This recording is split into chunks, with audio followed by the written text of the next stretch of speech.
Good day, everyone. Today we are going to speak about the chessboard. So, how many things are there to know about a chessboard?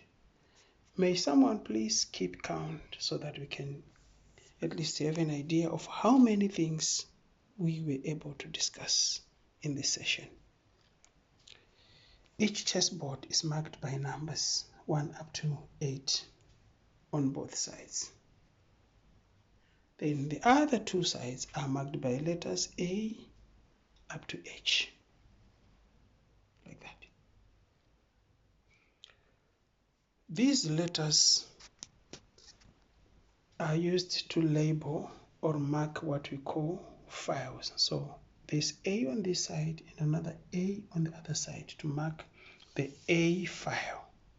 And then I've got the B file up to the H file.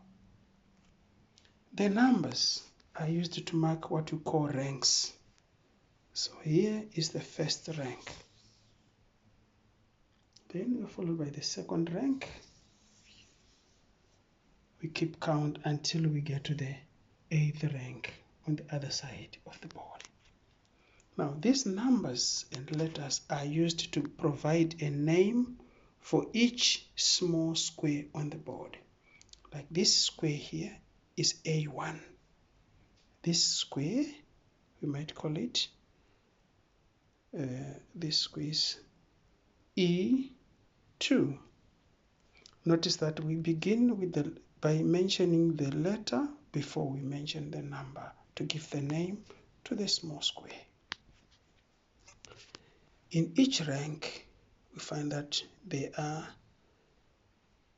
1, 2, 3, 4, 5, 6, 7, 8 small squares.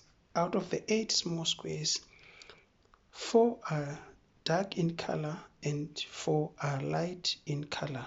Notice that we shy away from using the words black and white because most chessboards might not even have black and white as colors. They might be in green, blue, yellow, depending on what the manufacturer decided.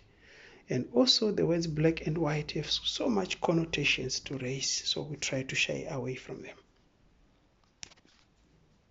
Now, how many small squares do we have on the chessboard? If we find that if each rank has 8 small squares and we have 8 ranks, so how many small squares is that going to be? It's going to give us 64 small squares, of which 32 are dark in color and the other 32 are light in color.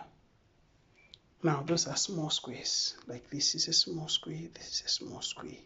However, in chess and mathematics as well, we find that this is a square. So besides the small individual square that we were talking about, we need also to think in terms of this square, which is 2 by 2.